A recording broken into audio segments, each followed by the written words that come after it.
Welcome to Art and Animation's Principles of Animation course. In this video we are going to study the principle of squash and stretch. We are going to animate a little child character sitting on a hopper ball and bouncing with it.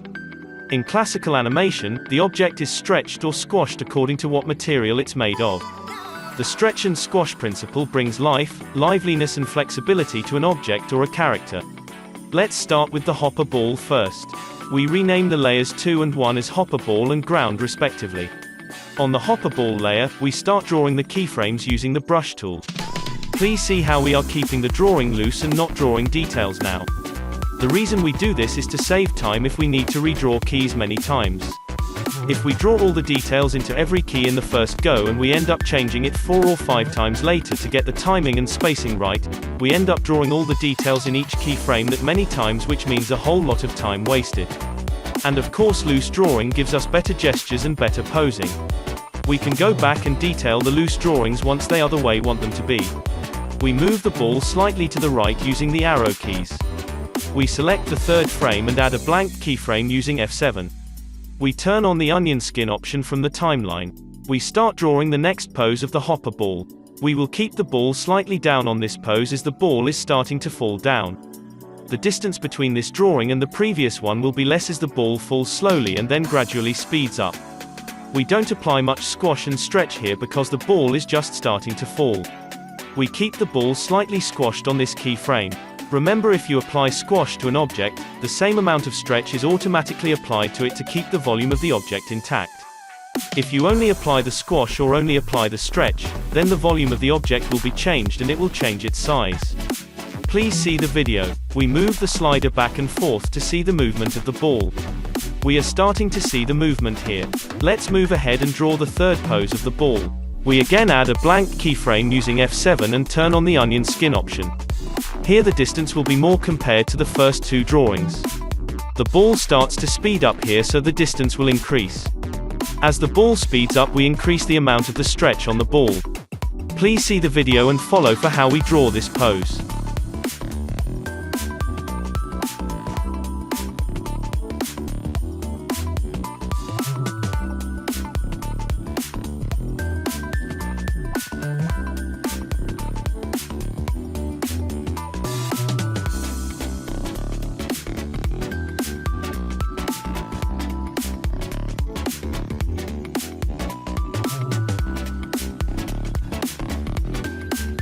We start the next drawing on the 7th frame.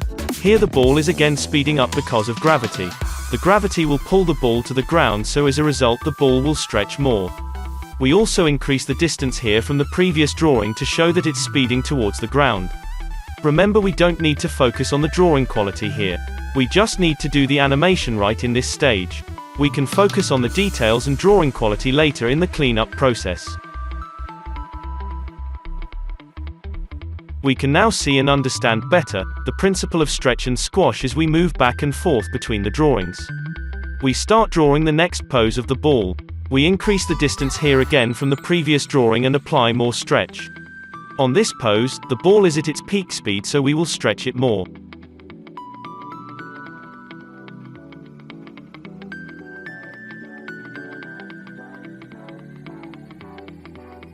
In our next frame, the ball has already hit the ground with speed and force. Here, to show the impact, we will squash the ball from the top and stretch it from the side. The part which is in contact with the ground will be flat, so it matches the ground surface. You will notice that we could have added more drawings before the ball hits the ground. But we have skipped the distance. This is because it makes the ball faster. In traditional animation, less drawings make things faster and more drawings will slow down the object. After this drawing, we will make the ball slow down a little.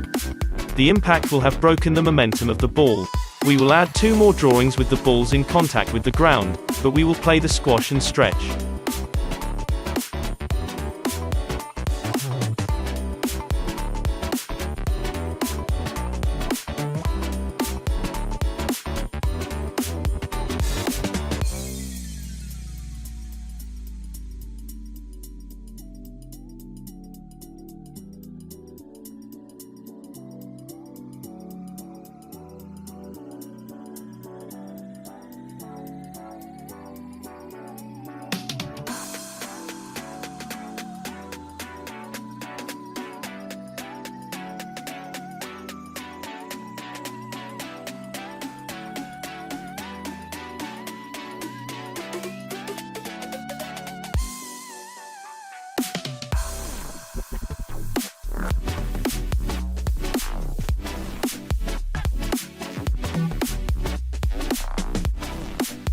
Now as the ball lifts up, it will slow down as it is going against the gravity.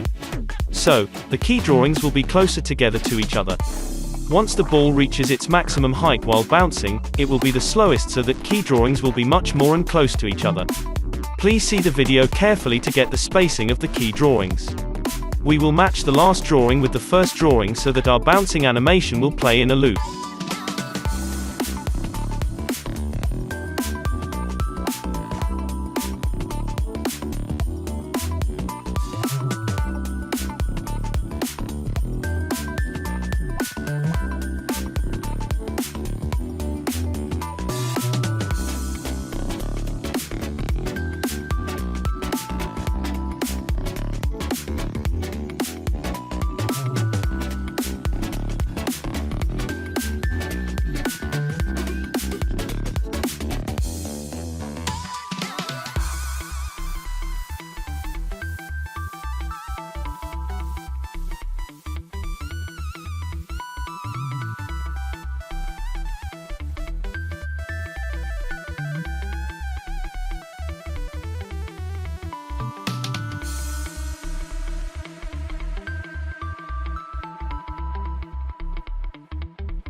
Our key drawings for the ball seem to be working well.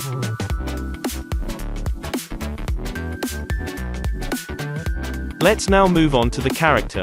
Again, here we will use only the shapes while drawing our rough key drawings and will not get stuck in the details for the same reason we have talked about earlier. Details can be added last when the animation is fixed. Notice how we apply the stretch and squash to the head as well as the torso of the character. To make it look more interesting, we will keep a lag between the character and the ball. This means, we will not apply the squash and stretch to the character at the same time as the ball, but we will apply it one frame later than the ball. Please follow the video.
To make the lag more prominent, when the ball is at its top speed, we will draw the character in the air with just its hands holding the ball handle.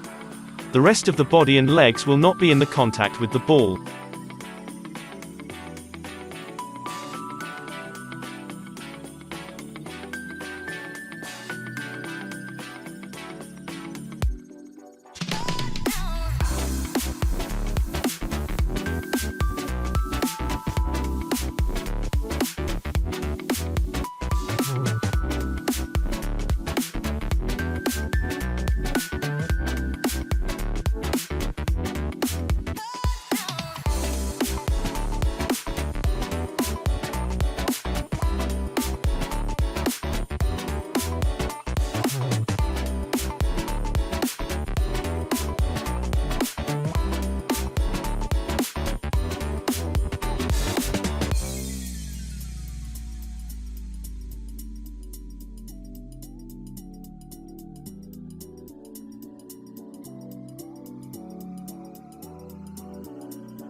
We will try to squash the character as much possible on the frame just after the ball hits the ground.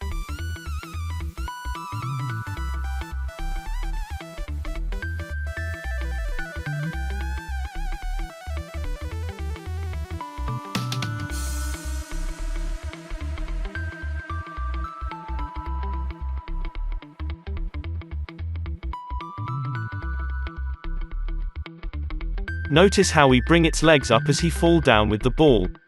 This will make it seem livelier. Please keep moving back and forth between the drawings so as to get the idea of how the movement is going to look. We will continue to draw the character on the frames to complete our animation. Please follow the video carefully.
Once you have understood the basics of this principle, you can play with the squash and stretch to get more interesting results and also experiment. You can try something using a different object too. Now that we've finished our rough key animation and we have it the way we want it, we will move to the cleanup. We haven't covered the cleanup process here as it's a repetitive process and there's nothing new to learn from it. Hope you found this tutorial helpful. Thank you for watching.